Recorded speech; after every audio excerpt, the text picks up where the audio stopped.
시청자 여러분 안녕하십니까? 김남우입니다. 오늘은 MBN 시사경제 72번째 시간으로 다시 찾아뵙습니다. 어린 시절 소풍을 가면 꼭 빼놓지 않고 했던 활동들이 있는데요. 그중에 대표적인 게 바로 시쓰기와 주변 풍경을 그림으로 담아내는 그림 그리기였습니다. 시를 잘 쓴 친구들이나 그림을 잘 그렸던 친구들에게는 선생님들이 학용품을 선물로 주시기도 했는데요. 저는 그때 상 받는 친구들을 보면 참 부럽다라는 생각이 들었습니다. 오늘은 어린 시절, 그때 그 소풍의 추억을 고스란히 가지고 살아가고 계시고 또 매일매일을 소풍처럼 살아가고 계신 분을 모셨습니다. 전국을 여행하시면서도 시도 쓰시고 사진도 찍으시는 국내 최초의 파워블로거 시인을 모셨습니다. 페이지의 시여행의 저자 배선희 작가 모셨습니다. 작가님 안녕하세요. 안녕하세요. 네, 그리고 오늘 함께 진행할 내외경제TV 한희 기자 나왔습니다. 기자님 안녕하세요. 안녕하세요. 네. 안녕하세요. 내외경제TV 기자 한희입니다. 네, 먼저 배선희 작가님 양력을 저희 한희 기자가 간단하게 소개해드리도록 하겠습니다. 네, 제가 배선희 선생님 양력 간단히 먼저 소개해 드립니다. 선생님은 시집, 페이지 시 여행을 쓰신 작가입니다. 현재는 문화재청 홍보자문위원과 또 도서출판 세상만사 발행인을 역임하고 계십니다.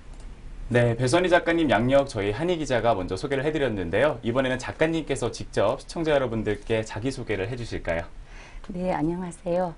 페이지 배선입니다. 제 소개라 그러면 그냥 지금은 여행자 배선희입니다. 이렇게 소개하고 싶어요. 간략하게 여행자다라고 소개를 해주셨습니다. 작가님의 소개 말씀까지 들어보셨고요. 네, 작가님과 여행을 떠나는 기분으로 오늘 MBN 시사경제 바로 출발해 보도록 하겠습니다. 저희가 크게 여행과 시, 파워블로거와 삶이라는 4가지 주제로 준비를 해봤습니다. MBN 시사경제 지금 출발합니다.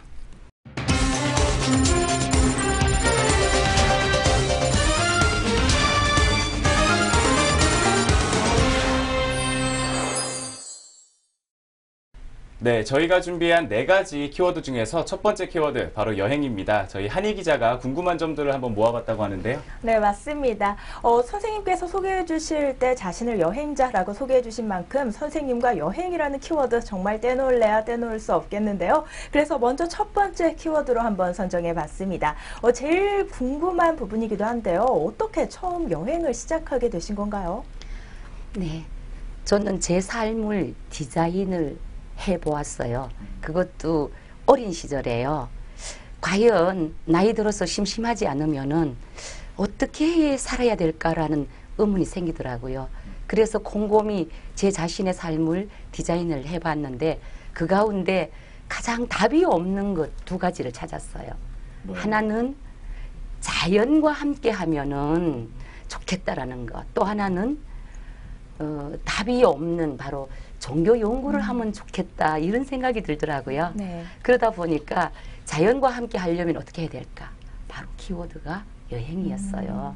그리고 제가 답이 없는 종교라고 그랬잖아요. 네네. 왜냐하면 여행을 하려면 테마가 있어야 되니까 끝없이 질문을 갖고 찾아다닐 수 있는 키워드였기 때문에 그래서 처음에는 여행과 종교를 겸하면서 그 세계 각국에 있는 종교 현장을 찾아다니면서 제 자신의 종교와는 상관없이 그렇게 출발을 해왔어요. 그러다 보니까 제가 꿈을 한 가지를 가졌죠. 지구를 한 바퀴 돌아봐야 되겠다라는 네. 사실은 제 자신은 소박한 꿈이라고 생각을 했는데 살아오면서 보니까 그게 소박한 꿈이 아니더라고요. 그 꿈을 이루기 위해서는 정말 많은 것을 제 자신을 희생도 해야 되고 지불을 해야 되는 것들이 많았어요. 그 첫째가 자립경제였어요. 경제적 기반이 갖춰지지 않으면 결코 제 꿈을 이룰 수 없었고요. 2번째는 시간이에요. 제가 시간이 없으면 어디도 나갈 수가 없잖아요. 네. 그래서 시간을 과연 어떻게 조율을 해서 제가 원하는 꿈을 이룰 수 있을까? 3번째는 굉장히 중요해요. 건강관리예요. 네. 제 자신을 통제하고 관리하지 않으면은 제가 원하는 꿈을 이룰 수 없었고요. 4번째는 언어였어요. 그 언어를 그렇잖아요. 그 통역을 함께 할 수도 없고 네. 제가 원하는 곳을 가기 위해서는 반드시 필요한 게 언어를 할 줄 알아야만 소통이 되는 거니까 네. 소통의 공구로서 언어 이 4가지를 제가 스스로 준비하지 않으면 제 꿈은 이루어지지 않는다라고 생각이 들어서 그래서 그러한 부분을 디자인을 해왔어요. 네, 선생님께서 좀 중요한 말씀을 해주신 것 같습니다. 여행에서 중요한 거 경제적인 부분 상당히 중요하고 또 시간 없으면 또 못하고 건강도 따라줘야 됩니다. 그러다 보니까 여행을 막상 하려고 하게 되면 좀 핑계를 대게 되는 것 같은데 난 시간이 없어서 여행을 못해 또는 나는 오래 걷는 것도 싫어 아니면 돈이 없어 이렇게 해서 정말 핑계를 이렇게 대면서 여행을 안 하게 되는 사람들이 많은 것 같아요. 이런 걸 좀 극복하는 마음가짐이 중요할 것 같은데 여행할 때 좀 어떤 마음가짐을 가지면 좋을까요? 가장 중요한 것은 일단 출발한다는 마음이에요. 아무리 머릿속에 많은 여행을 그린다 하더라도 떠나지 않으면 소용이 없는 거잖아요. 그러기에는 용기가 필요해요. 네. 우선 모든 것을 내려놓는 마음의 준비가 굉장히 중요하죠. 내려놓지 않으면은 절대 떠날 수가 없거든요. 예를 들면 우리 한국의 어머니들, 남편, 자식, 내가 스스로 하지 않으면 모든 사람들이 아무것도 할 수 없다라는 그런 생각을 하고는 절대 모든 걸 놓지 않잖아요. 우선 작은 것부터 놓는 습관을 들여야 여행을 시작할 수가 있어요. 네, 맞습니다. 그런데 여행을 싫어하는 사람이 없을 것 같잖아요, 사실. 그런데 또 막상 생각해보면 은근히 뒤에 나는 걷는 것도 싫고 그냥 이불 밖은 위험해 집에 있는 걸 더 좋아하는 분들이 있죠. 집에만 있는 걸 좋아하는 분들이 있습니다. 뭘 봐도 감흥도 잘 못 느끼고 그래서 나는 여행할 필요를 못 느낀다 하는 분들도 상당히 많은 걸로 알고 있는데요. 그런 분들에게 여행은 이래서 필요하다라고 한 말씀 해주신다면? 네. 습관이 참 중요하잖아요. 여행도 일단은 연습이 필요해요. 문 밖을 나가서 들여다보는 습관을 갖는 게 중요하거든요. 대부분이 꿈은 그렇게 꾸잖아요. 여행하면서 살고 싶어. 그러지만 쉽게 떠나지 못하고 설령 떠난다 하더라도 가서 무엇을 해야 될지를 몰라요. 무엇을 봐야 될지도 모르고. 네. 그렇기 때문에 사실은 여행도 굉장히 중요한 컨설팅이 필요하다고 생각해요. 계획하고 실행하는 과정에서 누군가의 도움이 예를 든다면 저같이 이렇게 여행을 좋아하는 사람과 함께 처음은 떠나보는 그런 것도 중요하겠고요. 자신이 일단 마음을 열고 긍정적인 마인드를 가지고 있어야만 모든 게 시작된다고 생각이 들어요. 네, 그렇죠. 긍정적인 마음만 있다면은 뭐 어딜 가도 감흥을 못 느낄 일도 없을 것 같고 여행이 그만큼 즐거운 일이 될 수 있을 것 같습니다. 선생님께서 여행을 상당히 많이 또 다양한 국가도 다녀보셨고 국내에서도 다양한 지역을 다녀보셨는데 혹시 그 중에서 좀 기억에 남는 에피소드 한 가지 있으신가요? 네, 제가 약 30여 년간 198개국 정도를 다녀왔잖아요. 그 여행을 하는 가운데에 제가 대한민국 총정리라는 프로젝트를 제 혼자서 핑계라고 생각을 하겠죠. 여행을 해야 되는 이유를 만들어서 제가 6년 3개월 동안 길이에 서 있거든요. 6년 3개월이요? 예, 그렇습니다. 2011년 4월 18일 북경에서 문득 그런 생각이 들더라고요. 제가 세계 일주가 끝나기 전에 대한민국에 대해서 제대로 알아야 되겠구나. 나 스스로가 대한민국 사람이라고 하면서 지금까지의 모든 여행은 나 자신이 좋아하는 여행만 하고 제대로 한국에 대해서 외국인들에게 소개할 수 있을까라고 자신을 돌아보는 계기가 되었어요. 그러다가 가방을 샀죠. 그리고 메고 도착하니까 여의도에 반복꽃 놀이가 시작되더라고요. 그날이. 그날 그 산 가방 아직도 메고 있어요. 네, 선생님께서 해외를 198개국, 무려 198개국을 다녀오셨다고 이야기를 해주셨습니다. 정말 다양한 나라의 문화 그리고 생활을 접해보셨을 것 같은데 이 국내 여행지와 비교했을 때 혹시 해외에선 이런 점이 좋았는데 국내에서는 조금 이런 점이 아쉽더라 하는 부분도 있으셨나요? 네. 이제 한국 일주라고 하다 보니까 시골 구석구석을 찾아다녀야 되잖아요. 그러다 보니까 대중교통 수단을 이용해서는 제가 원하는 여행지를 연결하기가 너무 어렵더라고요. 그래서 차량이 아니면은 거의 뭐 제가 찾는 문화재들은 산 위에도 있고 계곡도 있고 뭐 바단도 있다 보니까 그러한 곳을 한 곳을 가기 위해서 하루를 낭비해야 되는 경우가 많아요. 네. 왜냐하면 거기를 대중을 이용해서 갔다가 다시 나와서 네. 다른 곳으로 이동을 하려 그러면은 연결이 되지 않아요. 그래서 그런 점들이 좀 불편하고 네. 제가 산속을 헤매고 나오면 저녁이 늦어져요. 뭐 예를 들면 8시다 이러면 네. 시골 쪽에서는 식사하거나 네. 숙소가 마땅치 않아요. 네. 그래서 다시 다른 군이라든가 다른 지역으로 이동을 해야 되는 여러 가지 번거로움들이 사실은 있더라고요. 네. 그런 면들이 조금은 좀 여행자들을 위해서 그 생각을 해봐야 될 점이라고 생각해요. 네, 교통과 같은 그런 인프라적인 측면에서 아직은 조금 그렇습니다. 부족한 아직은. 지역들이 있다 이런 말씀이시군요. 네. 네. 네, 이렇게 해서 먼저 그 여행에 관련된 이야기들 간단하게 들어봤습니다. 또 차후에 계속해서 진행을 하도록 하고요. 다음으로는 저희가 두 번째로 준비한 키워드 바로 시입니다. 지금 여행을 하시면서 시인으로도 함께 활동을 하고 계시거든요. 근데 보통 사람들이 이렇게 시라는 거를 쓰기가 쉽지가 않아요, 사실. 어렸을 때 동시 정도, 일기 정도 이렇게 많이 쓰는데 다 크고 나서 이렇게 그런 감성을 가지고 시를 쓴다는 게 굉장히 네, 어려운 맞습니다. 일인데 어떤 계기로 이렇게 시를 쓰게 되신 건지 그 계기가 좀 궁금하거든요. 사실은 저는 시를 쓴다고 쓴 적은 없습니다. 제가 여행 중에 기록을 남겨야 되기 때문에 저는 핸드폰으로 블로그를 즉석에서 작성을 해요. 여행을 하고 잠시 앉아서 쉬면서 그 여행의 감흥 같은 것을 쓰는데 그 순간에 느꼈던 자연이 주는 교감 같은 것을 블로그에다가 쓰다 보니까 어느 날 많은 분들이 시적이다라는 네. 표현을 쓰더라고요. 네. 그래서 이게 시인가? 사실은 제가 만약에 시를 공식적으로 공부를 했거나 했었으면 시라고 네. 시집이라고 내지를 못했을 거예요. 네.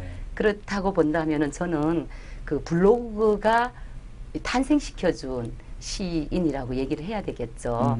네. 블로그에다가 먼저 이렇게 글을 그 써서 감정을 이제 예, 쓰신 건데 계속 써오다가 네, 그게 점점 이렇게 다른 사람들에게 또 감동을 주기도 하고 칭찬도 받기도 하고 하면서 점점 시로 이렇게 변화가 된 그런 과정인 예, 거군요. 그러다가 작년에 네. 네. 제가 이제 그 오프라인으로 계속 행사를 해오는 게 있어요. 네.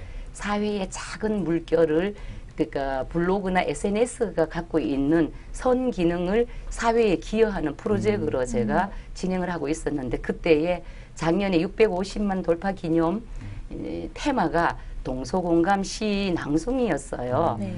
시인들을 많이 초청을 하는데 제가 시인이 아니면은 정말 송구스러운 것 같아서 이 기회에 제가 등단을 해볼까 하고 그래서 제가 가까이 있는 모든 분들에게 제가 이제 연락을 드렸어요. 네. 제 블로그 속에 어떤 글들이 감동이 오든지 좀 이렇게 체크를 해달라고 했더니 많은 분들이 비슷한 것들을 같은 제목들을 네. 전해와서 네. 제가 그래서 뚝뚝 블로그에서 그거 대목을 잘라서 시의 틀에 조금 정리를 해서 넣어서 만든 게 바로 이제 페이지의 시 여행이에요. 네. 네, 예.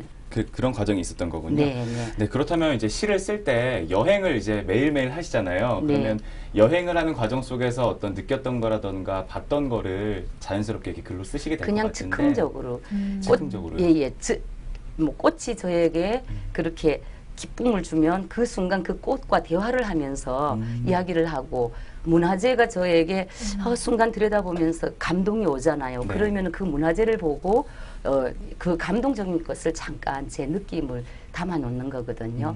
예를 든다면은 네네. 그 제가 목이 조금 쉬었긴 한데요. 네네. 네. 제 시 중에 한번 살짝 네. 느껴보실래요? 네. 네네네. 네네. 그 제가 조금씩 한번 맛을 보여드릴게요. 네. 해걸음. 학과 외가리가 깃들고 아침에는 산 기슭에 안개가 너울너울 춤을 추며 승천하는 곳. 새소리, 물소리, 바람소리들이 해걸음하는 이곳의 주인공이다. 달빛 내려 화려한 날밤 리조트 앞 서만이 강변을 따라 거닐면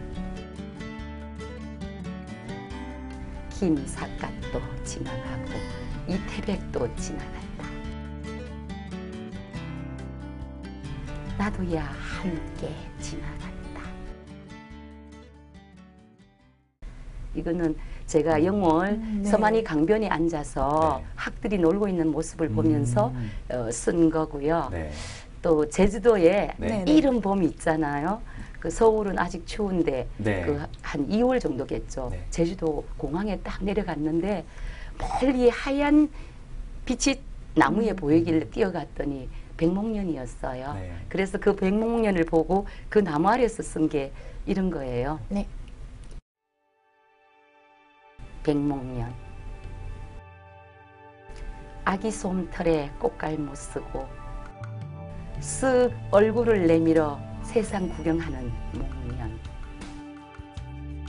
제비 새끼처럼 입을 뾰족 벌리고 봄볕 한 움큼 바다 꿀꺽 삼키고 있다. 세상에서 가장 깨끗한 옷을 챙겨 입고 님마중 나오셨나. 그리운 님은 어디에 숨기셨나. 뽀얀 얼굴 살포시 웃고 있다. 이런 식으로 네. 순간 네. 보는 걸 네. 느껴지시죠? 네. 시가 굉장히 시각적이기도 네. 하고 청각적이기도 하고 네. 촉각적이기도 그쵸. 하고 되게 상상하기 쉬운 그런 네, 맞아요. 언어로 이루어진 것 네. 같아요. 비유법이나 뭐 아니면은 의성어, 의태어 이런 것도 굉장히 풍부하게 들어가고. 네, 그래서 제가 한국에 그 유일한 여자 여행 시인이라는 표현들을 많이들 네. 하세요. 그 이유가 김삿갓 그러면 남자 여행 시인이잖아요. 네. 네. 시대적으로 봤을 때 여성들이 여행할 수 있는 여건이 안 되어서 아. 사실은 여행시를 쓴 분들이 두드러지지 않아서요. 없지는 않았겠지만 네. 제가 이렇게 여행을 하면서 즉흥적으로 섰기 때문에 듣는 순간 그분들이 같이 저랑 그 자리에 있고 여행을 하고 함께 그 여행의 느낌을 받는다고 해서 네. 제 시집이 바로 페이지에 시여행이라는 네. 이름을 쓰게 된 거예요. 네. 이제 이해가 다 돼요. 네. 궁금했는데. 네. 네. 네, 이렇게 시를 즉흥적으로 이렇게 굉장히 시적인 표현들을 많이 쓰셔가지고 작성을 하신다는 걸 알아봤습니다. 그렇다면은 이 시를 쓰실 때 즉흥적으로 뭔가 쓰시는 거 말고도 다른 중요하게 생각하는 부분 같은 게 있을까요? 네. 대부분 시를 굉장히 어렵게 생각해요. 네. 그래서 시는 다른 분들 이렇게 특수한 사람들만이 즐기는 거라는 그런 이야기가 있어서 저는 좀 편하게 접근하기 쉽게 누구나가 그냥 듣기만 해도 그 느낌이 전달되는 진솔하고 또 솔직함을 담았어요. 네.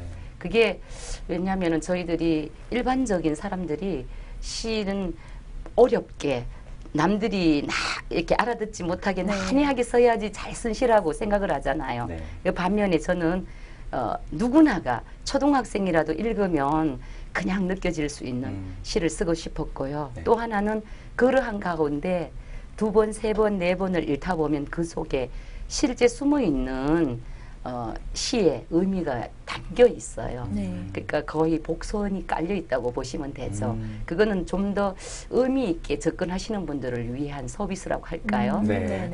그런 것까지 다 고려를 하고 만드신 네. 거군요. 예를 든다면 네. 제가 이제 김포공항이라는 시를 썼는데요. 네네. 네. 거기에 이렇게 표현을 했어요.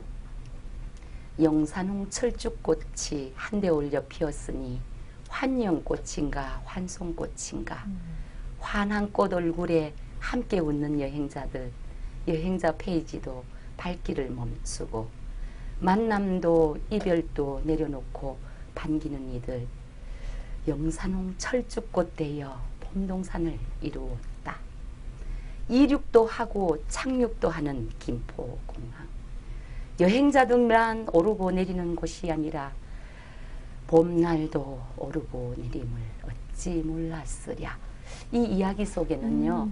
네. 꽃이 피고 지는 것은 우리 네. 인생을 표현하는 거고요. 네. 우리도 한떨기의 꽃이에요. 네. 네. 인간이라는 꽃으로 피어났지만 네. 봄이 바뀔 때마다 우리의 삶도 계속 바뀌어가잖아요. 네. 네. 그래서 마지막으로 제가 표현한 게 여행자 페이지의 원웨이 티켓, 돌아오기 위해서가 아니라 가야만 하는 행복 항로를 열어야 하는 티켓 한 장.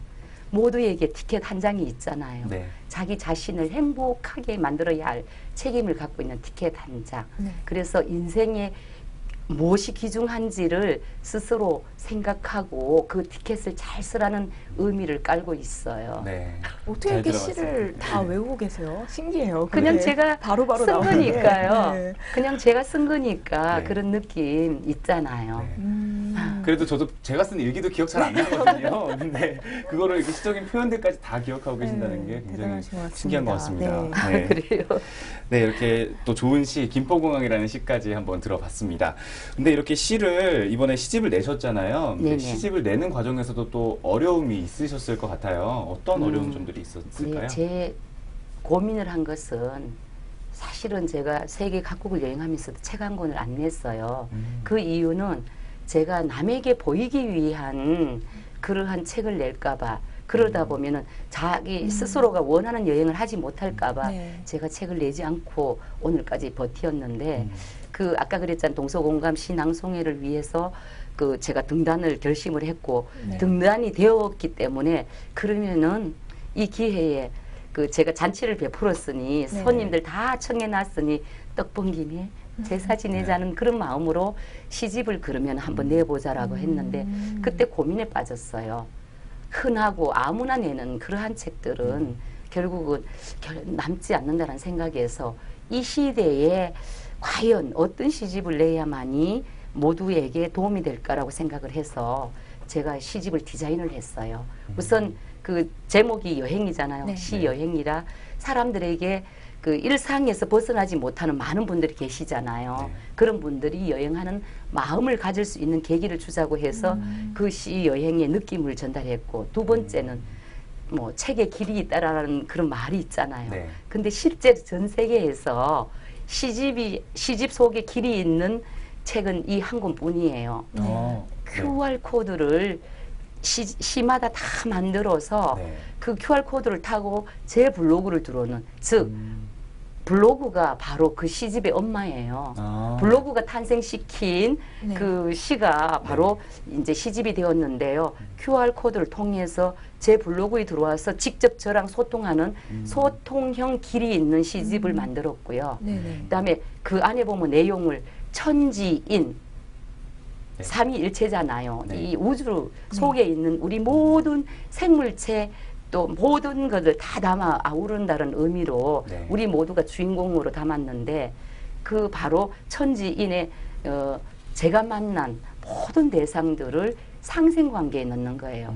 제가 문화재를 만나서 시를 쓰면 그 문화재가 빛이 날 것이고 네. 제가 만난 그 공예인들에 대해서 글을 쓰면 그 공예인이 빛이 날 것이잖아요. 네. 그래서 뭔가 도움이 되는 누군가에게 도움이 되고 어느 지역에 몰랐던 곳을 알 수 있는 역사를 다시 기억할 수 있는 계기를 만든다거나 해서 상생의 책이라고 얘기를 하고요.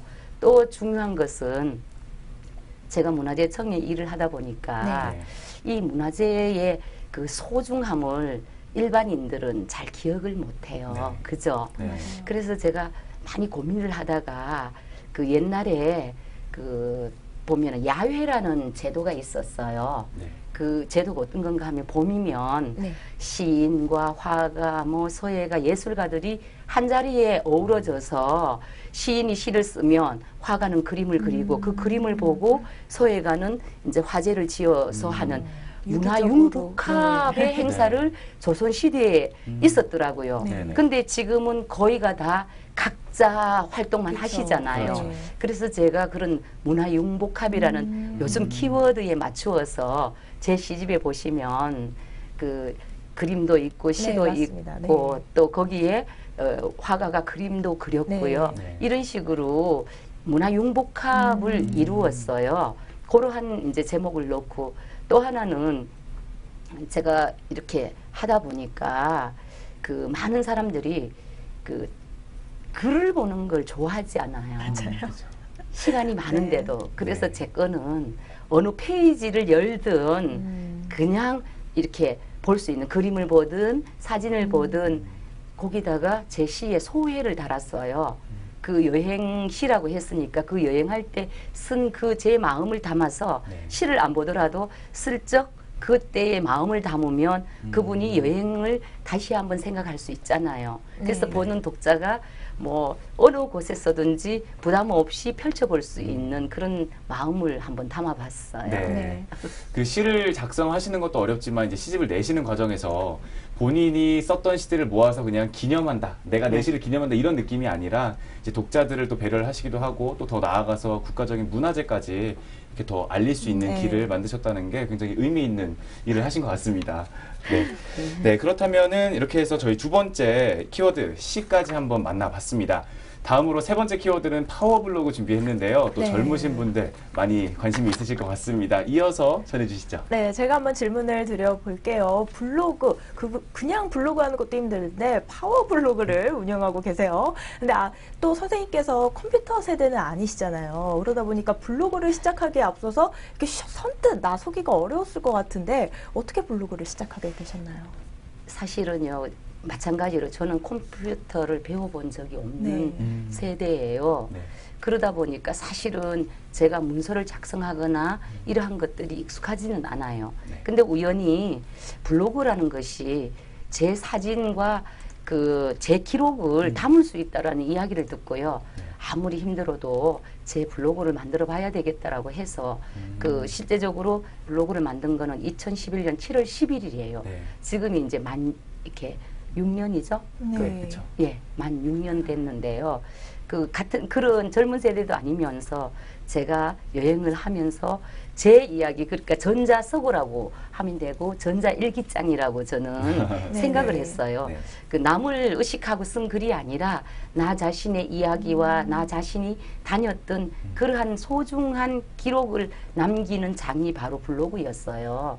그렇게 블로그를 열심히 하고 때로는 하루에 5개씩, 지금 제 평균 6년간 블로그 기록이 2.7개예요. 네. 그러면 보통 2개 이상을 썼다라는 얘기잖아요. 네. 그것은 다 즉석 글이에요. 음. 모두가 다 그날 여행지에서 네. 제가 즉석으로 그렇게 네. 글을 써 오다 보니까 저는 파워블로그가 있는지도 몰랐어요. 네. 근데 어느 날 네이버에서 연락이 왔더라고요. 어, 그렇게 파워블로그로 선정된다라고. 네. 그래서 제가 고민을 많이 했어요. 이런 것을 하면 괜히 제가 네. 마음이 짐이 될까봐 네네. 제가 처음에는 이제 파워블로그를 안 하겠다가 한 두서너 번을 거절을 했다가 네. 주변에 파워블로그를 우연히 만나서 여쭤보니까 그거 정말 어려운 거니까 네. 파워블로그는 하는 게 좋대요. 네. 그래서 어차피 맞아요. 블로그를 하는 거니까 해봐라. 그래서 제가 이제 오케이를 해서 네. 제가 서약서에 이제 서약을 해서 보냈어요. 근데 하고 보니까 참 좋은 게 많았어요. 어떤 거? 우리가 일반적으로 재능기부라는 말을 많이 하잖아요. 네. 가진 자만이 나누는 것이 재능기부라고 하는데요. 요즘 제가 알고 보니까 SNS가 바로 재능기부할 수 있는 가장 좋은 거더라고요. 대부분이 남을 돕는다 그러면 이렇게 호주머니에서 뭔가를 나눠줘야 된다라고 네. 생각하는데 저희 같은 경우는 가서 진실된 모습들을 담아서 세상에 알려주고 숨어있는 명인들이라든가 공예인들을 찾아서 담아주면 그분이 어때요? 키워드 속에 담기면서 이제 서서히 세상에 나타나서 세상 사람들과 만나는 계기가 되잖아요. 네. 그게 진정한 재능 기부라는 생각이 들어서 네. 저는 파워블로그가 되었기 때문에 행복한 게 아니라요. 네. 재능 기부할 수 있는 파워력이 생겨서 그것이 너무 기분 좋더라고요. 그래서 이제 다른 블로그들과 약간은 차별적인 제가 행보를 해왔어요. 대부분이 얼굴 없는 만남들이잖아요. 네. 온라인이란. 네. 근데 저는 온라인상에 만난 분들을 다 지역별로 소그룹에 오프라인 만남들이 이루어졌어요. 예를 들면 제가 경주로 여행을 가면 네. 경주 쪽에 있는 블로그님들이 모여서 같이 힘을 합쳐서 그 지역에 있는 분들을 도울 수 있는 계기를 만들고요. 네. 문경을 가면 문경에 있는 분들이 또 그렇게 모이고 하면서 지역의 컨텐츠를 만들어 가고 지역 문화를 알리는 계기도 되고 자신 스스로들이 지역의 자랑스러운 사람으로 자리를 잡게 되는 계기가 되니까 뿌듯하잖아요.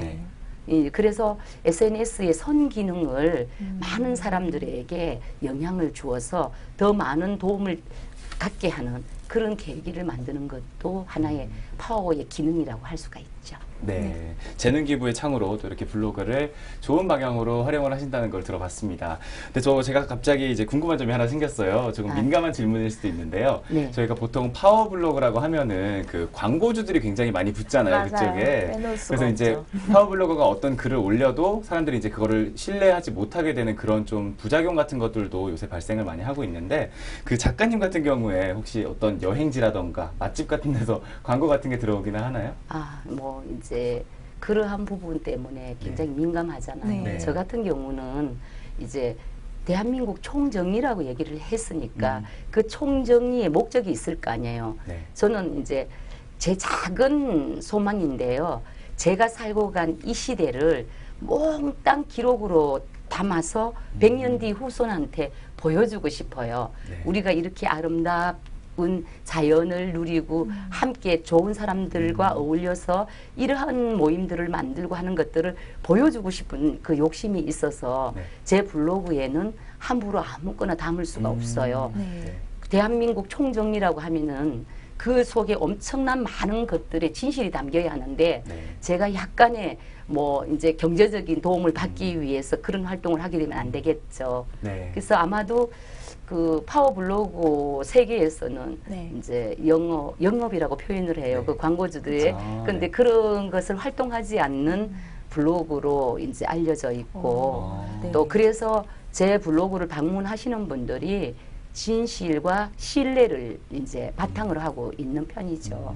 네, 정말 그럴 것 같아요. 저만 해도 일단 파워블로거다 이러면은 광고뿐이겠구나. 그 사람이 무슨 얘기를 해도 이거 돈 받고 하는 거 아니야? 네. 약간 이런 생각을 네. 하시면서 좀 불신하게 되는 경향이 있는데 아무래도 선생님께서 처음 파워블로거로 선정되신 것도 이제 남한테 보여주기 위해서 하신 게 아니라 그냥 소탈하게 그냥 일기장 쓰듯이 한 게 사람들에게 매력으로 좀 어필되지 않았나 이런 생각도 드네요. 블로거를 내가 선생님 블로그를 한번 방문을 해봤었는데요. 하루 평균 5,000명 이상이 선생님 블로거를 방문하더라고요. 또 이웃을 맺고 있는 다른 블로거 분들도 참 많던데 이 많은 분들과 어떤 식으로 좀 소통하고 계신가요? 저는 혼자서 여행도 하고 글도 쓰고 또 블로그 그 댓글이라든가 블로그 관리를 하는데요. 대체적으로 이제 블로그들은 그 가족과 함께 또는 기업이 뭐 여러 가지 다양한 형태로 운영을 하고 있어요. 근데 저는 이제 여행자다 보니까 저 혼자서 여행 중에 다 이루어지고요. 가장 소중한 것은 거기 보면 나오잖아요. 그 블로그 이웃 중에서도 진실성이 있는 사람, 아닌 사람이 보이거든요. 네. 그래서 저는 진실된 분들과의 소통을 하고 있어요. 네. 그거를 어떻게 알 수 있는 건가요? 이제 그 블로그를 들어가 봐도 알고 있고요. 저희들 네. 같은 경우는 들어가 보면 영업을 위주로 하는 블로그다 아니다라는 건 보면 알잖아요. 눈에 보이시는군요. 그게. 그렇죠. 그런 부분도 있고 또 하나는 이제 저희들이 이제 제가 하는 과정들은 인기를 위한 글들을 쓰는 게 아니라 남들이 모르는 곳들을 찾아내고 네. 또 제가 필요한 여행지를 찾아내다 보니까 사실 엄격히 따지면 인기하고는 거리가 멀거든요. 네. 그렇지만 이제 컨텐츠가 다양하잖아요. 네, 네. 이제 예를 들면 다른 분들이 맛집을 소개할 때는 이 집은 맛있어요라고 이렇게 소개를 하지만 저는 그 맛집 속에도 키워드를 다르게 넣어놨어요. 예를 든다면은 식자재로 구분을 하고 있죠.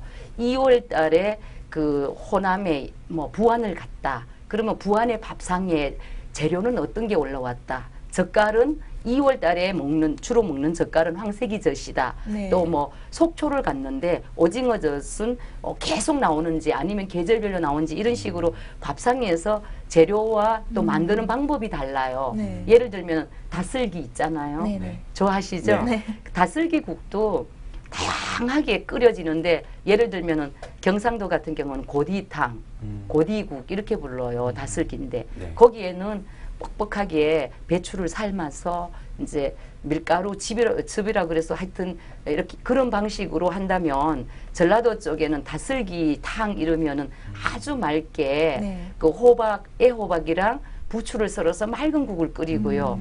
또 충청도 가면 올뱅이 네. 탕이라고 불러요. 그죠? 네. 그렇게 한다 그러면 거기는 또 아욱이라든가 건대를 넣어서 끓인다든가 그러면 끓이는 방법이 달라요. 그러한 것들을 각 지역에 가면서 그것을 담아 놓는 거예요. 그러면은 같은 재료라도 지역에 따라 재료가 다르잖아요. 그래서 제가 가는 곳마다 그러한 지역의 향토 음식이라든가 지역 당시에 가장 많이 먹는 음식들을 담아 놓음으로써 나중에 전문가들이 만약에 제 블로그에 들어와서 통계를 낼 수가 있어요. 네. 전라도 음식, 경상도 음식, 충청도 음식, 1월 음식, 2월 네. 음식 네. 이런 식으로 재료적으로도 분류를 할 수 있도록 만들었고요. 네. 또 제가 여행을 하면서 그 문화재를 대들보로 삼았거든요. 왜냐하면은 내용이 없으면 안 되잖아요. 그래서 1000년, 2000년 역사가 이어져 간 것은 바로 그 문화재들 때문이잖아요. 네. 그래서 제가 블로그를 설계를 할 때 네. 문화재를 대들보로 삼아서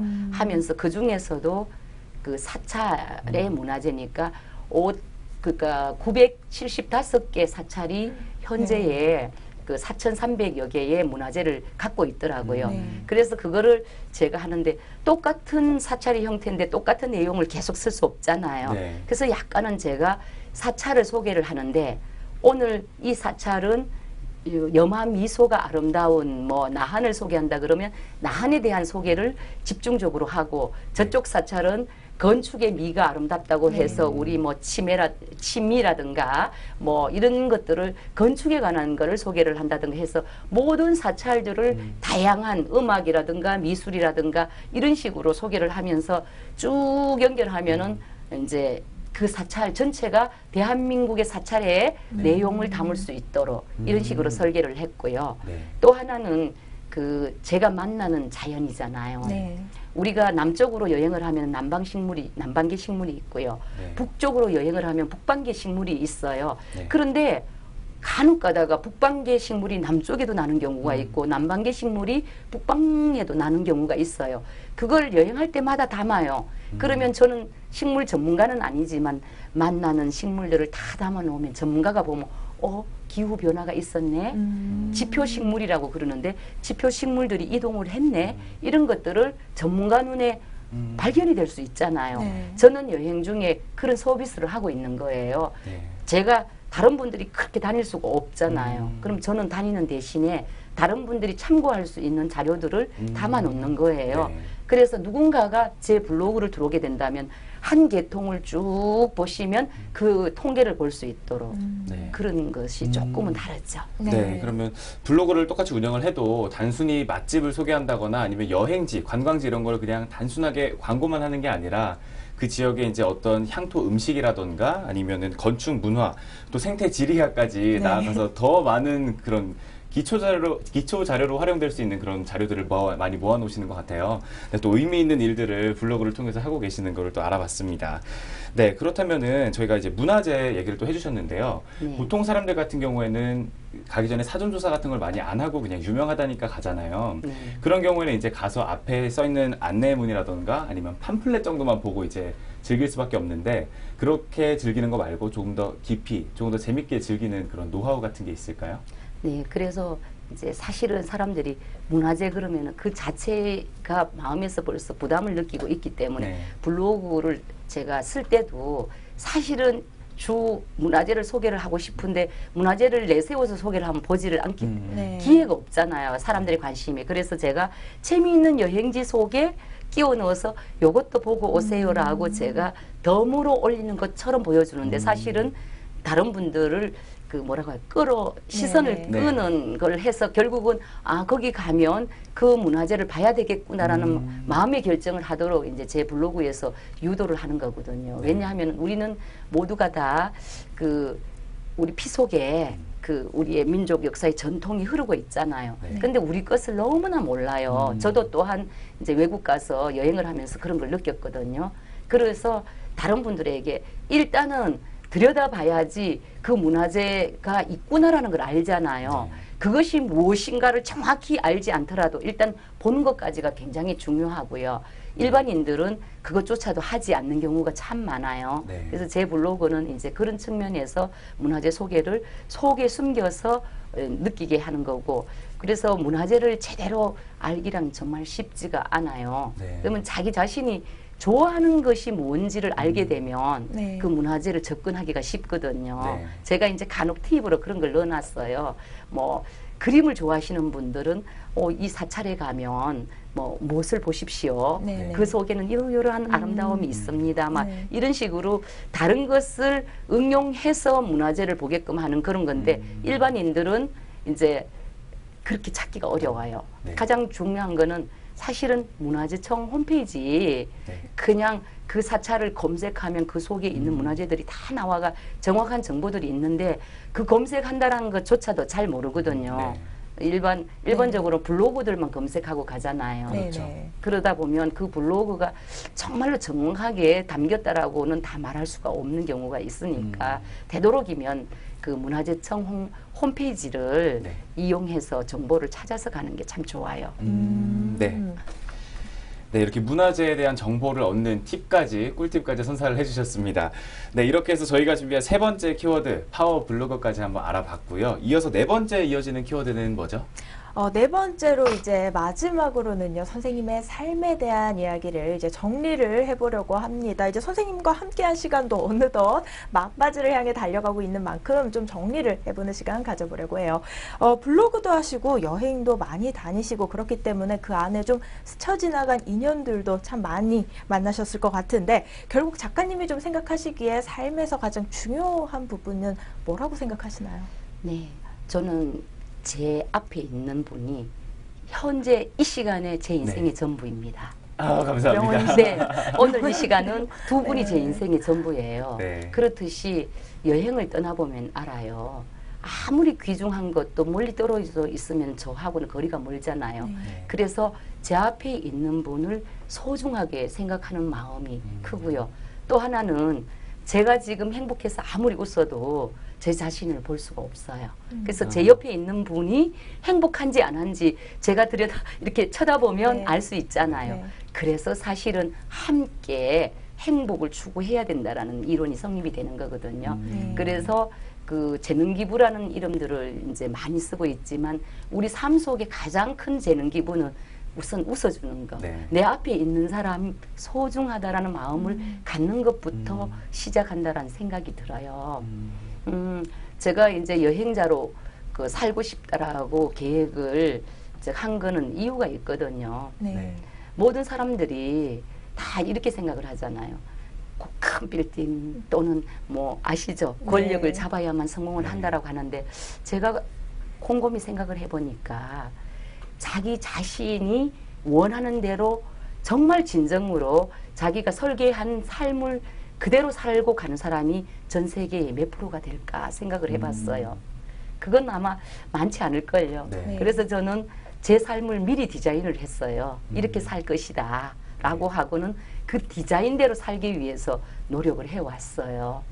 그러다 보니까 지금은 이제 거의 제 삶대로 살아가고 있거든요. 네. 그래서 남들이 계산하고 있는 인생의 가치와는 조금은 다른 차이점을 갖고 살아가고 있지만 네. 지금 저는 웃고 있어요. 네. 행복하다라는 얘기죠. 네. 네, 그쵸? 행복해 보이세요, 정말. 네. 네. 네. 그래서 그러기에는 많은 것을 내려놔야 되는 거예요. 네. 애착으로부터 내려놓고 내 것으로부터 내려놔야만 가능한 거거든요. 네. 그러니까 진정한 제가 여행가가 아니라 여행자라고 표현을 했잖아요. 네. 전 무엇을 외부로부터 얻기 위한 것이 아니라 나 자신 내부로부터 행복해지기 위해서 오늘 또 길 위에 서 있어요. 네. 좋은 말씀 감사드립니다. 또 이렇게 내 안에서부터 비워내야만 애착으로부터 비워내는 연습을 해야만 또 이렇게 삶에 더 큰 교훈이라던가 더 큰 행복을 얻을 수 있다라는 생각이 또 드는 말씀이었습니다. 네, 그렇다면은 또 지금까지 또 이렇게 활발하게 온라인에서 오프라인에서 활동을 해주고 계신데 앞으로의 활동 계획이 또 저 궁금하거든요. 어떤 계획 가지고 계신가요? 네. 제가 이제 지금까지 그 10만, 20만, 30만 블로그 이제 그 방문객에 따라서 제가 작은 이벤트들을 계속 해왔어요. 네. 그래서 200만 돌파 기념 이벤트는요. 제가 머리를 네. 길러서 2년에 한 번씩 잘라서 소아암 환자들에게 가발 만들어주는 운동을 저 혼자 하는 게 아니라 제가 블로그를 통해서 공개적으로 해서 7명, 8명이 함께 지금 세 번째 기르고 있어요. 네. 이제 제 머리가 그 염색도 못하고 파마도 못하고 그래서 주로 이제 머리 모자를 쓰게 되는 경우 네. 케이스고요. 300만, 400만 이럴 때도 이제 이벤트를 그때 테마마다 해왔었거든요. 네. 해외에서 활동하는 우리 교포들을 한국 진출을 도와주자 해서 변종원 작가님이 한국 무대에 설 수 있는 기반, 또 바이올리니스트 박지혜 양이 또 한국에 이런 식으로 해외에 활동하는 분들이 한국에 무대가 없는데 이제 SNS를 통해서 많은 분들에게 이제 홍보하는 그런 그 재능 기부도 해왔고요. 제주 향교에 이제 책 보내기 운동을 통해서 전국적으로 이제 책 모으기 운동을 하는 경우도 있고 그때마다 이제 테마를 해 오거든요. 그러면 이제 제가 1000만 돌파까지만 이제 이러한 행사를 하고 이제는 제가 그 남아있는 여행지 네. 제가 그랬죠. 네. 그 지구 한 바퀴를 돌아보는데 돌아보기 전에 한국 일주를 끝내면 할 일이 있다고요. 바로 아프리카로 달려갈 거예요. 오카방주의 네. 늪지대를 말을 타고 달리면서 그 호랑이와 이슬람가 모르지만 네. 사자랑 함께 달리면서 네. 그 지구의 모든 땅들을 제 발의 자국을 제 발자국을 남긴다라는 그런 희망을 갖고 있어요. 네, 네. 감사합니다. 앞으로의 계획까지 잘 들어봤습니다.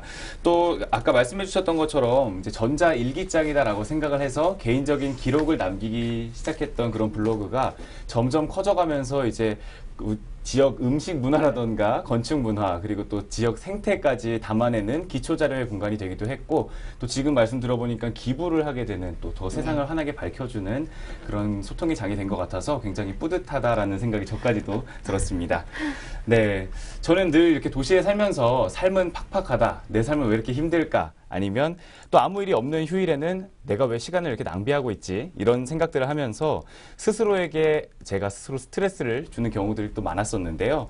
오늘 작가님과 이렇게 이야기를 나누다 보니까 바쁘게만 살아왔던 내 삶을 또 다시 한번 돌아보게 되기도 하고 여유를 가지고 살아야겠다라는 그런 깨달음도 얻었던 것 같습니다. 네, MBN 시사경제 이번 시간에는 배선희 작가님 모시고 시와 여행 그리고 삶에 대한 이야기까지 함께 나눠봤습니다. 네, 귀한 시간 내주신 두 분 감사합니다. 감사합니다. 네, 감사합니다.